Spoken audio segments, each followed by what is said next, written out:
They won't like this. There will be an uproar the moment this is announced to the public. And when has that ever been an obstacle?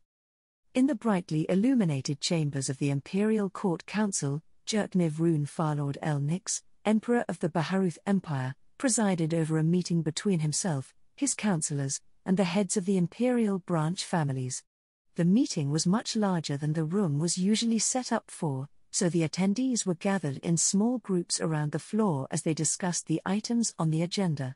In reality, only one item on the agenda mattered, and it was the only one being discussed.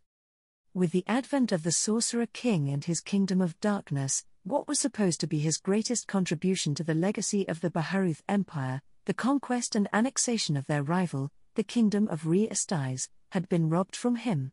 He could do nothing about that, but it didn't mean that everything that had been created over the generations to achieve that goal had similarly vanished. If you must worry about something, Jerkniv said, it should be the expectations we've built up in the people. Consider what will happen if those expectations are betrayed and the Empire's focus turns inwards. His Imperial Majesty is correct, the Field Marshal said. In the past few generations, the Imperial Army has been forged into a spear that was supposed to be brandished against the kingdom. The Imperial Knights of this day and age were recruited with the promises of wealth, glory, and honorable service to the Empire. We've cultivated an appetite that cannot be sated by endless patrols and sentry shifts. If we do not redirect that energy elsewhere, then it may be unleashed within the Empire outside of our control. It is not only the Imperial Army that faces this problem, Duke van Gushmund added. Our urban population has become similarly ravenous. They expected a war of conquest, one that would open up new territories and the opportunities that come with them. If we fall short on the promises presented by our national propaganda, the people will become a source of political power for the temples and whoever else would tempt them with some form of recourse. Jerkniv suppressed a grimace at the Duke's words. Propaganda had certainly proven to be a double-edged sword. Of course, he was already well aware of the fact, but he didn't like being reminded of it. But wasn't that the purpose of restructuring the Imperial Army? The Minister of Domestic Affairs asked. Nearly all of the budget freed up by it went to the expansion and redevelopment of the 6th Army Group as the Empire's new expeditionary force. It is, Jerkniv answered, but it won't be enough. Our old plans with Re-Estais assumed the redistribution of territories already developed for human habitation under a system we are well familiar with. The 6th Army Group will be expanding into the untamed wilderness. You've all read the reports of development in the blister. It is proof that the Imperial administration must have more control if we are to expect any sort of uniform, standardized development across vast amounts of territory. In short, development in the blister was a chaotic mess. Thousands of Imperial Knights had been granted titles in the Viridian Dragon Lord's former domain, and the traditional methods of governance only led to a variety of headaches he thought he had long become used to.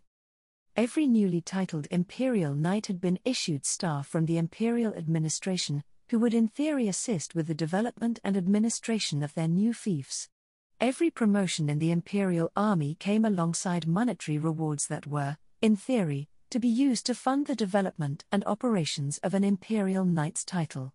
In theory, the swathe of new expansion would stimulate the Imperial economy, driving industry and commerce to never-before-seen levels. In reality, the staff from the Imperial administration worked under the direction of their respective Imperial Knights. Those Imperial Knights were of varying quality, but there were far more commoners than scions of the aristocracy and gentry. The general lack of administrative education and experience resulted in imprudence and indecisiveness, which in turn slowed down or completely paralyzed the mechanisms meant to support each Imperial Knight. In many cases, the prizes awarded for performance had been squandered not long after receiving them. Things on the civilian front weren't much better. There was certainly no shortage of spares who were willing to migrate to the new territories, but skilled labor fell far short of the industrial capacity required to support them. The result was rising prices for manufactured goods, which drastically reduced the purchasing power of the Imperial Knights. Overall, it was a catastrophe in the making, one that got worse by the day. It's all that damn Sorcerer King's fault. Of that, he had no doubt. Not only had their undead overlord denied them their conquest of Reestais, but he had sent his demonic prime minister to cruelly drive them forward with vicious lashes of her barbed whip. Her demands had accelerated their timeframes at an unreasonable rate. How could the guilds train enough new journeymen for a March-sized territory in less than a year? How could the temples raise enough priests? Building all of the required infrastructure at the same time was an impossible task, even by the measures of the Imperial Corps of Engineers. Yet, what could they do but accede and vainly struggle to meet her demands? If the Sorcerer's Kingdom said jump, the only sane answer was how high? As if to mock them throughout the ordeal, the Sorcerer's Kingdom continually offered assistance, mostly in the form of undead labor. Over the course of the summer, parties from every faction of the imperial aristocracy were invited to visit the Sorcerer's Kingdom for a tour of the possibilities offered by their new suzerain. Nearly all of them returned to the Empire with agreements in hand, and so they were now being slowly infiltrated by more and more of the evil minions of the Sorcerer King. There was little Jerkniv could do. The nobles feared the Sorcerer King more than they feared the bloody Emperor. With Jerkniv's political fortunes waning and the power of the imperial aristocracy on the rise, the situation became untenable. He worked day and night for months to devise a new counter-strategy, one that forced him to make considerations that he hadn't had to in nearly 2 decades. And, so, Your Imperial Majesty's answer to our problems is this new commandery system, the Minister of Finance said. I must admit that it promises far greater efficiency than our current methods. That's a colossal understatement, the Field Marshal snorted. The progress of our expeditionary army is contingent on the Empire's ability to develop newly claimed territories. With the way things are right now, it'll take us a century to conquer a territory the size of the Eastern Marches. In other words, Jerkniv said, the Empire can only grow at its historical rate no matter how much it invests in military expansion. As everyone should understand by now, leaving the citizenry to react to policy is insufficient for our goals. It is up to the imperial administration to ensure the pieces are in place when and where we need them. But, once again, the Minister of Domestic Affairs said, this will cause an uproar amongst most of the nobility. Especially now that they're enjoying a resurgence in influence. They may act adversely, at first, the Imperial Court wizard said, but they will eventually come to accept it. There is no better way for them to secure titles for their children, after all. Jerkniv hid the frown that formed as his cousin spoke. He still firmly believed that women had no business discussing politics in public, but appointing her as the Imperial Court wizard was the most politically sound move he could make. Unfortunately, while she mostly spoke on subjects related to her role in the court, she often skirted the bounds of his patience. Since she announced her pregnancy, Jerkniv silently hoped that she would be away for an extended period, but the woman remained active throughout it and even had the audacity to pop up again the day after she delivered her child. As if reading Jerkniv's mood, or, rather, they were well aware of his stance, the other members of the court council remained silent after the Imperial Court wizard's statement. Duke van Gushmund cleared his throat. I believe the assessment is sound, he said.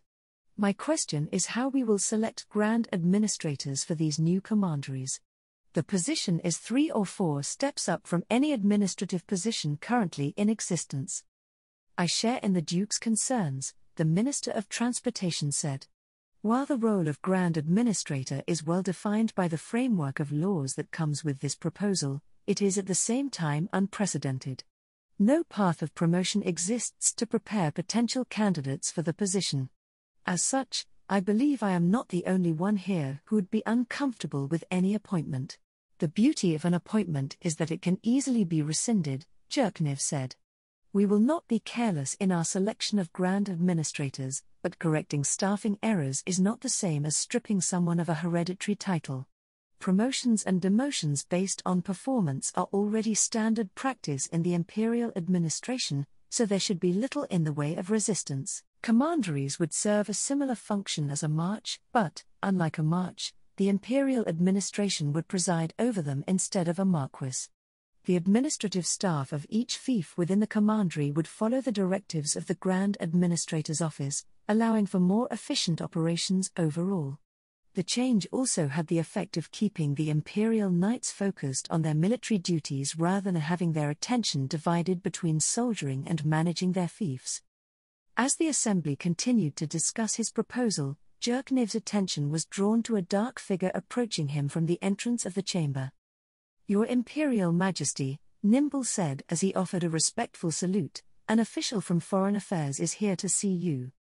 Jerkniv flashed an annoyed look in the direction of the corridor. "And what business does a department official have interrupting a meeting of the Imperial Court Council?" he grated. "It's Countess Eryx. She comes bearing a message from E. Rantel."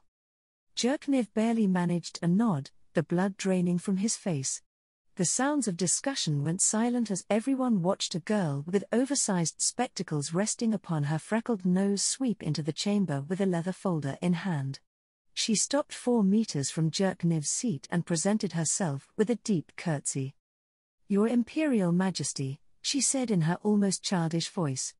"A Death Cavalier just arrived from E. Rantel with a document from the Royal Court of the Sorceress Kingdom." A Death Cavalier. He shuddered at the memory of the legion of monstrosities under the Sorceress King's control. Where was it now? Had it entered the city? His stomach churned as he imagined the chaos and terror that its passage must have sown. Countess Eryx held out the leather folder. Nimble gingerly accepted the cursed thing, then hesitantly inspected its contents. Jerkniv didn't want to touch it at all. "Well, what does it say?" "It's..." Nimble licked his lips, a sheen of cold sweat glistening on his brow. "It's a declaration of war." A soft thump sounded as the Minister of Finance fainted. A few others fell back onto their seats. Was this the end? Had the Sorcerer King finally grown bored of games and revealed his true nature? "According to this," Nimble said, "a convoy bearing food aid meant for the Holy Kingdom of Roblé was attacked by the son of one of Re-Estize's minor houses. Include that part in the first place." Jerkniv shouted, then furrowed his brow in thought. "No, wait, how can this be?" "No one could be so foolish," the Minister of Foreign Affairs said. "The power of the Sorceress Kingdom is known throughout the region." "Never mind the region," Duke Van Gushman said, "this is a noble from Re-Estize. How can they forget being utterly crushed by the Sorcerer King 2 years ago? It's impossible." "Similarly impossible is the notion that a man of this stature could defeat one of the Sorceress Kingdom's convoys," another councillor said. "There must be more to this."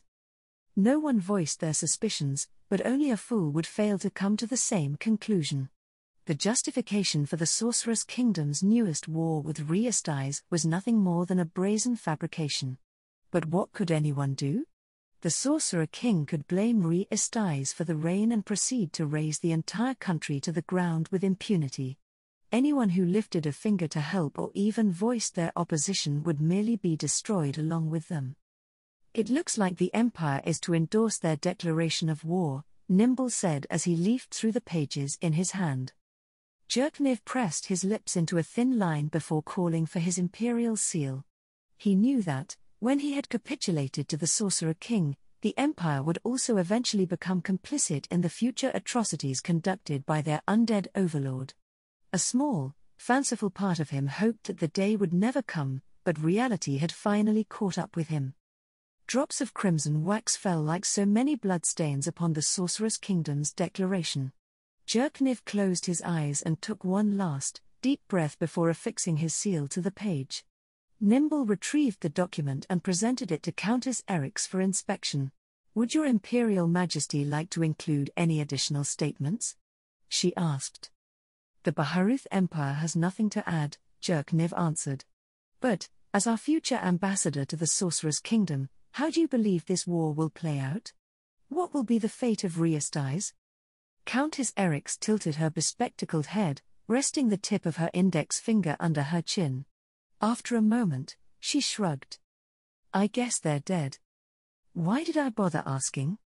In a sane world, an incident like the one described in the message would result in an honorable skirmish to force the offending party to pay reparations. With the Sorceress Kingdom, that was far too much to hope for. With a callous wave of his skeletal hand, the Sorcerer King had one-sidedly slaughtered Re-Estize's royal army to help the Empire's forces in the Battle of Katsa Plains. How much worse would it be now that he was pursuing conflict in earnest? Once Countess Eryx disappeared from the chamber with the Empire's ascent to atrocity, Jerkniv shared a meaningful look with the members of the assembly. "Does everyone understand now?" he said. "We cannot waste any time on this. The Empire must expand as quickly as possible." No one posed any further questions. The Baharuth Empire needed to stay too valuable to discard, or, at the least, so expansive that some of its people might escape when the capricious whims of Ainz Ulgaun finally turned against them. This is endless. A bead of sweat trickled between Naya's shoulder blades as she scrubbed away at the wall of her office in Hoban's royal palace. Her brow was furrowed in concentration as she worked on a dark blotch on the stone, but her mind wandered in an attempt to escape the mountain of troubles that plagued her. The Holy Kingdom's capital had burned for days following her people's fight to free themselves from southern control, and then it smoldered for over a month. Ashes carpeted the streets and plazas, and what didn't burn was covered in soot. The stuff even got inside somehow, as evidenced by the stain that seemed impervious to the coarse attentions of her brush. If the staff had caught her cleaning, they would have certainly given her an earful, but the reality of their situation didn't allow for such luxuries. Everyone was either looking for resources, helping to rebuild industry, or undergoing combat training. They had to become stronger because weakness was a sin that they would pay for dearly if it was allowed to persist into the spring. A knock at the door startled Naya off of her wooden stool. She rushed over to her desk and hid the brush inside one of its cabinets before calling out, "See, come in." The door opened to reveal a brown-haired man flanked by a pair of adjutants. Naya's lips twitched as she almost smiled in welcome, then thought against it. Her face and smiles didn't get along very well. "It's Miguel, isn't it?" Naya said. "Yes, Miss Baraha. Sorry, they rotate the companies so often here that I barely get to know anyone." "No need to apologize," Miguel said. "I myself am still trying to memorize the names of all of my subordinates. Your struggles are surely far more difficult. Forgive my intrusion when you are so busy, but a report has arrived from the south." Naya felt a twinge of guilt at the man's earnest tone. Aside from the times when she went to speak about the Sorcerer King's truth to the people, she wasn't very busy. Their goals for the winter had long been set, and the citizens of the Northern Holy Kingdom were perfectly fine handling their day-to-day lives on their own. "I hope it's good news," Naya said. Miguel shook his head. "There has been another series of raids along the coast," he said. "Over 30 villages have been burned and their fishing fleets were captured or sunk. Our cavalry patrols responded to each in time quickly enough to keep the raiders from going further inland, but we cannot match the swiftness of their warships." "Was it the Sea Lords again?" Naya asked. The captain answered with a nod. Naya bit her lip in frustration. When the Northern Holy Kingdom rose in revolt, the Southerners had withdrawn to their home territories en masse. At first, Naya believed that they had been overwhelmed by the fervor of her followers. Perhaps they were. Over time, however, the reality of their situation sank in. Yaldabaoth's invasion had left the Northern Holy Kingdom depopulated and half in ruins, while the South had escaped the war pretty much unscathed. They had more people, more industry, more ships and more soldiers, and there was little reason for them to expend resources holding onto the burnt-out husk that was the North. Both sides prepared for a continuation of their conflict in the spring, but the South clearly held the advantage. To make things worse, a group of nobles with deep maritime roots rose to take command of the South's fleets. Naya's forces lost 6 galleons before being driven out of the Central Bay entirely, and their side of it had become next to unlivable ever since. "How many people did we lose?" Naya asked. "Our patrols remain at full strength," Miguel answered. "The enemy melts away like the morning fog the moment they hear the sound of our hooves. As for the villagers, we found no survivors." Naya slammed her fist on her wooden desk, sending a thick wooden splinter spinning through the air. Damn it. How can they be so evil? It's very clear that they think the same of us, Miss Baraha. She knew that. She knew it, but she couldn't accept it. Heathens. That was how the South branded them. Her people had been accused of turning from the Four, accused of worshipping the Sorcerer King in their stead. They were little more than cultists who had been corrupted by the enemy of all life. That was a lie, of course. The Sorcerer King's truth, what she had taken to calling the path of justice, was not a religion, but a philosophy. A way of life. A self-evident fact that anyone should have realized, especially if they had witnessed His Majesty the Sorcerer King in person. Infuriatingly, the Southern Holy Kingdom refused to see the truth. The result was the grim sight awaiting the response to every raid. Villages were sacked and razed wholesale, men, women, and children alike lying charred amidst the ashes of the pyres they had been cast upon. The only bright side I can see to this is that it will finally convince the other villages to migrate inland, Naya said. I'm sure most of them will be happy to live in the justice camps after what they've experienced. One would hope, Miguel nodded. But losing all of that food production won't be pretty. Would it be possible to convince the Sorcerer's Kingdom to increase their shipments of food aid? Naya made a face. They've already helped us so much, she said. I wouldn't dare ask for more. Besides, if we keep relying on outside help, how can we free ourselves from the sin of weakness? All right, I'll have the troops try to convince the people on the bay to abandon their villages again. If we succeed, should we redo the patrols? No, we can't, Naya replied. Even if the coast is empty, we still have to stay alert. It will be a huge problem if the South manages to establish a beachhead. Captain Miguel offered a salute before turning to leave with his adjutants. Naya drummed her fingers on her desk as she waited for the sound of their footsteps to recede before reaching into her drawer for the brush. She had her foot on the wooden stool again when another knock sounded at the door. Whoa! Naya lost her balance and fell behind her desk. She groped around for her brush before pulling herself back to her feet. "See, come in." The door opened once again, and, once again, Captain Miguel and his adjutants appeared. "Are you all right, Miss Baraha? I thought I heard something just now." "I'm fine." Naya slipped her brush into the cabinet again. "I just dropped something on the floor. Did we miss something?" "Ah, no," the captain replied. "But a demi-human, I think. A demi-human is at the front entrance of the palace. It claims that it's a representative of the Sorcerer's Kingdom." "From the Sorcerer's Kingdom?" Naya blinked. "Did it come with the latest grain convoy?" "I'm not sure," Miguel admitted. "I just saw him standing there on my way out of the palace." "Was he carrying anything to prove his identity?" Naya asked. I don't know," the captain answered.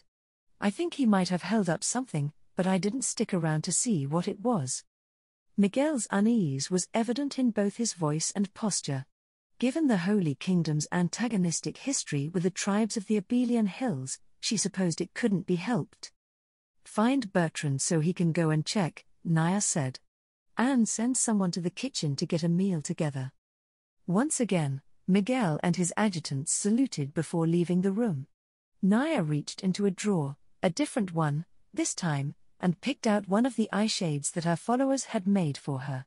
If there was truly a representative from the Sorcerer's Kingdom, she needed to do everything she could to not screw up their meeting. The food arrived first, carried into the room by a girl bearing a tray with bowls of lanka stew and a basket of fresh bread. Naya's mouth watered at the sight. It was a bit past lunch and she had insisted on not receiving any special treatment with food rationing in effect across the north. A few minutes later, Bertrand appeared. "Miss Baraha," the veteran butler said, "the messenger carries a scroll bearing the seal of the Sorcerer King. As far as I can tell, it's the real thing. Show him in right away," Naya said. In vain, she tried straightening the wrinkles in her outfit and patted down her hair. For a second she thought about relocating to the throne room so they could be more impressive, but ultimately decided against it. Having an audience there would be like claiming she was the Queen of the Holy Kingdom, which she definitely never wanted to be. The Sorcerer's Kingdom's envoy entered the room behind Bertrand. Captain Miguel and his adjutants came in behind the froggish-looking demi-human of a race she had never seen before. It closed its bulbous red eyes and bent its squat form in a sort of bow. "The faceless one, I presume," it said in a smooth voice that belied its somewhat grotesque appearance. "Please call me Naya," she said while gesturing to the seat before her desk. "Thank you for coming all this way to see me. What can we help you with?" "I have been dispatched to discuss a matter of shared concern." The demi-human produced a leather envelope and pushed it across her desk with a partially webbed hand. Naya cast a warm look upon the Sorcerer King's seal before breaking it open and pulling out the pages within. Her eyes widened as she digested the content of each page. An attack? But why? One of the precious grain convoys from the Sorcerer's Kingdom had been robbed by the noble from Riestais. Naya's gaze went to the fluffy white bread in the basket on her desk. Though they couldn't make much of it, it was the highlight of many people's meals across the Northern Holy Kingdom, and without the grain from the Sorcerer's Kingdom, they wouldn't have any. "This is terrible," Naya moaned. "Our people need that food. Why would they do this?" The demi-human shrugged and offered what was probably a helpless smile. "It was as much a surprise to us," it said. "But the fact of the matter is that it happened, and an appropriate response must be rendered. If you take a look at the last page, there is a statement that we would like our friends in the Holy Kingdom to endorse." Naya flipped through the pages of reports offered by the Sorcerer's Kingdom, ending at a crisp sheet of noble paper that already bore 2 seals. Diplomacy wasn't her strong point, so she wasn't sure who they belonged to. "A declaration of war," Naya murmured. "So you're going to punish Riestais for doing this?" "Indeed," the demi-human's smile grew wider. "When all is said and done, I am certain that they will never consider stealing our food aid ever again." "That sounds fair." She searched through her pockets and then the drawers of her desk, sighing in relief as she located her personal seal. Her hand froze just before she moved to stamp it on the declaration. "Will this be enough?" Naya asked. "I'm not the Holy Queen or an official from the temples. All I have is this personal seal." The demi-human's smile faded away as remained silent for a moment. "I mean no offense," it said, "but it will probably be insufficient. I believe official documents from the Holy Kingdom are affixed with the seal of the crown and the temples. Other countries will question the endorsement if they are absent." "The royal seal is still in the palace," Bertrand offered, "but the clergy made off with theirs when they fled the capital." "One is better than none," Naya reasoned. "And everyone in the north follows the path of justice, so it's probably just as good as the temple seal. Will that be all right?" "It should be acceptable," the demi-human replied. A few minutes later, Naya returned the declaration, with her seal and that of the Holy Kingdom added to the existing endorsements. The demi-human examined the document for half a minute before nodding. "I have confirmed your endorsement," it said as it put the statement away with a flourish. "My thanks for your cooperation in this matter." "Not at all." Naya held her hands in front of her in a humble gesture. "In fact, there isn't enough we can do to repay you for everything you've done. You're back, early, I think?" "I am," Ludmilla replied. "There was an emergency session of the House of Lords." "What was the emergency?" "One of the Sorcerer's Kingdom's convoys was attacked by a party from Riestais. I suspect we will be at war with them shortly." "War? When's the first match?" Ludmilla stopped to frown slightly at Glaser's question. Dryads were insular beings by nature, but she had to wonder how much of her response to the news was shaped by her education thus far. Practically speaking, Dryads naturally felt no need for information outside of the places where they permanently resided, but, at the same time, it wouldn't be healthy for her to develop a mindset detrimental to defending the interests of her home. "I do not know where the contest will be held," Ludmilla replied. "This is a war, however, so we cannot assume that things will play out in a certain way. Has news of the war reached Warden's Vale, yet?" "Nope," Glaser replied. "Do we have to do anything?" I need more information before coming up with any specific instructions, Ludmilla said as she stuck her head into the front office. Nonna, has the central administration issued any advisories yet? No. All right, I will be at the base organizing the local defense. Message me if anything comes in. She returned the greetings of several of her subjects as she made her way out of the village square. It had barely been an hour since she had parted ways with her friends in Rantel, so it was hardly a surprise that nothing official had come out yet. As far as official steps went, the royal court still had to make its deliberations over how the war would be prosecuted, deliver their grievance to the kingdom Reestize, and mobilize the royal army. It wasn't unreasonable to say that the bureaucratic processes and diplomatic legwork involving the war would probably take longer than the war itself. And then there was the possibility that Reestize might capitulate without a fight. There were a few ways to arrive at an honorable resolution, but a strong possibility was that the elderly King Ramposa would use the opportunity to resolve the kingdom's strangely suspended succession dispute by taking responsibility for the actions of his vassal and clearing the path to the throne for the second prince, who had reportedly displayed a surprising amount of talent in the past year. Still, it wasn't an excuse to not make the necessary preparations for potential conflict. To many, her territory occupied a quaint little corner of the Duchy of Rantel. In reality, it had a deceptively long border with the kingdom of Reestize. That border was little more than an empty expanse of wilderness to the humans of Rantel, but it was home to many demi-humans, heteromorphs, and monsters who were counted among the Sorcerer's Kingdom's citizens. The protection of their territory against external threats was her responsibility, even if the average levied infantryman from Reestize would probably be little more than an unexpected meal to most of her subjects. Upon arriving at the army base in the future Citadel district, Ludmilla went straight to the command center on the southern side of the growing complex. Wiluvian looked up from a large table where a map was marked with the territory's patrols. Lady Zaradnik, you're back early. Did something happen? It seems you still have not heard, Ludmilla said. We are on a course for war with the kingdom of Reestize. A dozen elder liches arranged themselves behind Wiluvian as she came to stand before Ludmilla. The mere mention of conflict seemed to have infused some excitement into their otherwise dispassionate dispositions. What are your orders, my lady? Wiluvian asked. Implement War Plan B, Ludmilla answered. Ready War Plan A as well, but do not execute for now. Call for the junior command staff. Is Raoul back from his expedition?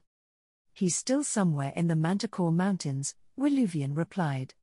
The elder liches with him are as obsessive as usual with their work. I suppose it is fine to leave him there as an option. Do you believe War Plan A will be necessary, my lady? The various war plans that had been drawn up for her territory were the result of thousands of hours of analysis, preparation, and testing conducted by the Army Group's command staff since the invasion of the Upper Reach. War Plan B consisted of the deployments, tactics, and domestic procedures deemed appropriate for defending her territory in the event of a conflict with Reestize, while War Plan A dealt with facing the slain theocracy. Our job is to be ready for any situation, Ludmilla replied. Broadly speaking, the theocracy's mandate involves the survival and long-term well-being of humanity. While unlikely, they may side with Reestize against the Sorcerer's Kingdom for that reason. Reestize is hardly the picture of human prosperity, Wiluvian scoffed. In fact, the average human does far better in the Sorcerer's Kingdom. That is a judgment made from our perspective, Ludmilla said. What outsiders believe of us is another matter entirely. As far as I know, the populations of our human neighbors still mostly believe us to be a kingdom of darkness where the undead and demons reign. What of Countess Corlin's charity work with the lands south of her border? And I'm sure the theocracy's spies have provided plenty of information about the reality of things here. While it's true that Clara's work is meant to foster goodwill as one of its benefits, Ludmilla said, propaganda does not lie at the forefront of its purpose. By and large, the people of the theocracy still hold the same views as generations previous. As for their spies, well, the problem is one and the same. Even if the Theocracy High Council knows the truth about life in the Sorcerous Kingdom, convincing their people about it is a monumental effort in itself. Even as a steadfast follower of the Six, learning about the culture and attitudes of her brothers and sisters in the south had come as a bit of a shock. The contingent of paladins that had come to assist the temples in the Sorcerous Kingdom, even the feisty Alessia di Altamora, were counted among the most tolerant members of their society. Generations of indoctrination under a highly human-centric interpretation and observation of their faith resulted in a population steeped in a religious fervor that was highlighted by a sense of human exceptionalism and near-universal antagonism against non-human species. This prevailing attitude was so extreme that the ability of the Theocracy High Council to control the actions of its population was dubious at best. If the people of the slain theocracy got it into their heads that they had to save Re-Estais from the Sorcerous Kingdom, Ludmilla did not doubt that veritable waves of zealots would come boiling over the riverlands shortly after. If it's just the people, Willeuven said, I don't see how they could get past our regular patrols, never mind a full defensive deployment. When I say the people, Ludmilla said, I do mean all of them. Institutions from every branch of the theocracy government draw their members from the ranks of the common populace, and it isn't as if they are conveniently freed from their beliefs in the process. The convictions of humble farmers are shared by soldiers, priests, and administrators alike. It's a wonder that they haven't gotten themselves on the wrong side of something powerful and ended up being wiped out. I suspect that this has happened on many occasions, except that the theocracy is powerful enough to prevail over all of the powerful things they've come into contention with so far. That being said, there were several indicators as to the limits of the theocracy's power. Environments that were inhospitable to human habitation were mostly left alone, but there were a few places where expansion into livable areas had been curtailed. The Ardland Peninsula was one example. Another was the case of Evansa, where the theocracy had been waging a long war against the resident elves. If one saw the human countries surrounding the theocracy as buffers that kept its zealous population from violently interacting with the wider world, it could be surmised that Ardland was the one power that they could not afford to fight openly. Presumably, this was because of the Platinum Dragon Lord, who was reputed to be unfathomably powerful. One might argue that unfathomably powerful wasn't a reliable measure of strength, but, as someone who had plenty of experience with a number of unfathomably powerful beings, Ludmilla had developed what she thought was a good sense of their practical limitations. Of course, this still meant that her army group could do little more than buy time if an unfathomably powerful being came along, but they would do everything in their power to be as annoying as possible. The junior command staff appeared several minutes later, arriving as a single group. They had probably all taken the same wagon to the base. Olga led 6 other children between the ages of 10 and 13 to join Ludmilla and Willeuven at the table. Lady Zaradnik, Olga said, has something happened? It is likely that something will happen, Ludmilla replied. In all probability, the Sorcerous Kingdom will declare war on the Kingdom of Re-Estais within the next month. But our foreign policy is benign, Olga said. Why would we suddenly change our stance? We are not the aggressors in this instance, Ludmilla said. Just yesterday, a convoy conveying food aid to the Holy Kingdom was attacked by a scion of one of Re-Estais' minor houses. Olga's mouth fell open, her face awash in confusion. Huh? Why would they do that? It doesn't make any sense. The world is not obliged to make any sense to us, Ludmilla said. The fact is that it happened and the Sorcerous Kingdom will be seeking recompense. Shouldn't they just accede to our demands? Olga asked. The last time they tried to fight, they got squished. Literally. I believe most rational minds would do so if the solution was so simple, Ludmilla answered. In this case, complications come in the form of Re-Estais' political realities. A liege must at least demonstrate the will to defend their vassals or their entire system of government falls apart. The civil war that ensues would result in the suffering and death of millions over years and even decades. King Ramposa is known to be an honorable sovereign, so it's unlikely that he would allow that to happen. In normal circumstances, The optimal resolution is to accept a minor conflict that results in far less damage to the kingdom in the long run. My lady, if this is going to be a minor conflict, then why are the elder liches setting up war plan B on the map? The question elicited a frown from Ludmilla. Was it an issue with their education? Admittedly, it mainly focused on the technical aspects of command, but that was because she believed it would be better to wait for her students to mentally mature before including the various considerations that came with military leadership. It was an error, in hindsight.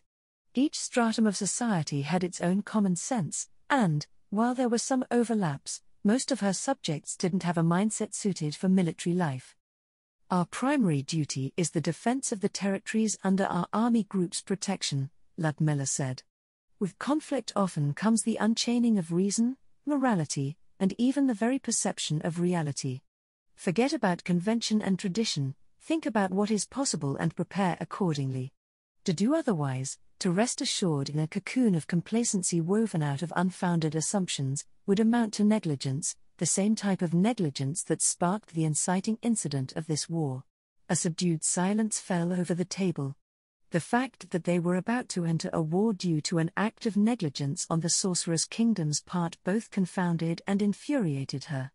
Though often extreme in her opinions, Lady Albedo had proven herself to be an excellent administrator. How the woman who had successfully rebuilt the duchy's administration through a combination of prudent policies and the selection of capable staff could somehow botch something so simple as the security of a regular transportation route was beyond her. How did this inciting incident even happen? Olga asked. Was the convoy attacked by an army? Ludmilla fished out her copy of the report detailing the attack and spread the pages out over the table. Though exhaustive when it came to the information surrounding the attack, the result was still confusing. Olga and the other students came closer to read the details along with her. Are these accounts from the survivors, my lady? Olga asked. The report relates accounts from both sides, Ludmilla answered. The furrow on the girl's brow deepened as she continued reading. I don't understand, Olga said. There are so many parts that don't make any sense. Is the guy in charge of the attack even a proper noble? He was born to a minor house, at least, Ludmilla said. As for the rest, it says that he styles himself as a baron, but the report also mentions that his father still lives. There are no details as to how he gained any kind of authority over his father's fief, and I can't imagine him being allowed to raise a levy, however small it was, to essentially engage in banditry. 2 other scions had been involved as well, each adding roughly 75 men to the offending party. In total, they had a force of roughly 200, mostly consisting of villagers with little in the way of training and even less when it came to equipment. With this force, they made the mind-boggling decision to march to the fief of an uninvolved noble, which was a logistical miracle in itself. Why didn't this other noble stop them? Olga asked. Don't nobles need permission to march their troops through the territory of other nobles? They do, Ludmilla nodded in answer, but I am uncertain if it would have made any difference. As you should well know, most fiefs in Riastais are small and impoverished. They have no knights and few armsmen, if any. Responding to 200 men appearing in one's territory, however poorly trained and equipped they are, would be next to impossible without any forewarning. I would not be surprised if the local noble was not even aware of what had transpired in his territory until much later. Olga scratched her head, looking no more pleased than before. It's still weird that they can prepare a battlefield on someone else's land just like that. And the tactics they wanted to employ weren't even possible with what they had on hand. What kind of idiot even considers using a crane wing formation with a bunch of villagers? Ludmilla looked over the younger students to either side of her. Who can tell me what a crane wing formation is? All of the children immediately raised their hands. Ludmilla picked out one of the younger students, a 10-year-old boy by the name of Orlan. The boy went to a side table, returning with a dozen unit markers. He arranged 4 death knights in a line in front of him. Crane wing is an offensive formation, he said. The toughest soldiers go at the head of a wedge. Strong attackers go on the wings. Orlan placed some Death Warriors and Death Cavaliers to each side of the Death Knights, rearranging them several times until he had the Death Cavaliers on the tips of each wing. When they fight, the boy said, the tough troops in the center stand firm against the enemy while the flanks swoop in to envelop them like the wings of a crane. That's why it's called the crane wing. Nobles like it because cavalry gets the flashiest role in the formation. The boy moved the pieces on each flank, inverting the wedge. He frowned as he fiddled with them to create a convincing representation of what he described, but there were too few pieces to do so. Ludmilla smiled. Very good, Orlan. Now, why would Olga claim that it is impossible for the force we are studying to successfully perform this maneuver? Because they're regular villagers. They don't even have armor. They'd just go splat. Splat, another student agreed. Splat. Splat. It looks like they at least understood that much, Olga said. It says here that the center force was supposed to conduct a retreat to expedite the envelopment. After that, wait a minute, they didn't fight at all, the merchant leading the convoy just surrendered. Indeed, it seemed that all of the planning and preparation described in the reports up to that point had been for naught. In the end, the offending force had foregone any chance at an ambush or structured attack and simply plopped their men on the road without any semblance of organization. If the events had been relayed to her over a cup of tea by someone, she would have passed it off as a poorly conceived joke. This is, why, arg. Olga finally shouted as she slapped her hand on the table, I don't get it. The convoy had an escort of 24 well-armed and experienced mercenaries. That's easily more than enough to rout 200 random villagers with some crude farming tools. The tools didn't even have metal blades. Perhaps the mercenaries were unreliable or underpaid, Willuvian suggested. It would hardly be the first time a merchant decided that a visible deterrent was sufficient to secure their cargo. No, the merchant was only hired to lead the convoy through Re-Estais to Re-Robel, Ludmilla said. Security should have been arranged by the same party that hired the merchant, as they are responsible for seeing that these shipments get through the kingdom. Ludmilla silently fumed at the ridiculousness of the whole situation. Both the convoy and the offending party were, in fact, under the Sorcerer's Kingdom's influence. For no apparent reason, one side had decided to randomly attack the other and had thus sparked an international incident. The excuse that Philip Montserrat had acted independently without authorization was a laughable one, at best. His profile already marked him as a risk for his erratic and politically destructive behavior, so the prudent course of action would have been to lock him away in a dungeon so he wouldn't be able to continue his foolish antics. The fact that he hadn't been led to all sorts of unpleasant thoughts. One might have concluded that he had been left to his own devices to create problems for Re-Estais and opportunities for the Sorcerer's Kingdom to seize upon, but the result was so utterly petty that it almost didn't warrant the Sorcerer's Kingdom's attention. In Ludmilla's mind, the demerits of taking all but the most inconsequential of actions against the offender far outweighed the merits, as the wider world would undoubtedly interpret events in Re-Estais' favor. After all, it was difficult to believe that anyone could do something so monumentally stupid for no discernible gain. Word of a country ruled by an undead sovereign indiscriminately attacking its neighbors, however, was something anyone would accept as fact without a second thought. At any rate, Ludmilla said, we should focus on the task at hand. There should be enough time to test our deployments a few times before we settle on our final arrangements. What do we need to test, my lady? Olga asked. Based on what you know about the capabilities of our adversary, Ludmilla said, in what ways do you think they can threaten our territories? Well, the girl said as she leaned forward to look down at the map, if they try sending an army this way, they would be detected weeks before they arrive. Even small bands of cavalry would be spotted a day or two beforehand by bone vultures. Actually, if we are officially at war with Re-Estais, there is no reason why we would not extend our surveillance beyond the border, is there? That is correct. Then the only way they would be able to approach the border undetected is with rangers or maybe infiltrators disguised as caravaneers. We do not have any transportation routes used by humans on our part of the border, Ludmilla said, but the latter can be true for the other Western territories. But they can sneak over to us to cause trouble if they have the time to get here before the war starts, right? That is true, Ludmilla said. How would you address that particular problem? Unless we want to charm everyone and question them, Olga said, all we can do is be extra vigilant against people coming in. Is closing the border also not an option, my lady? Waluvian asked. If the main conflict will be as brief as it seems, then the disruptions to trade and travel will be minimal. We're being embargoed by the guilds anyways. A valid option, Ludmilla nodded.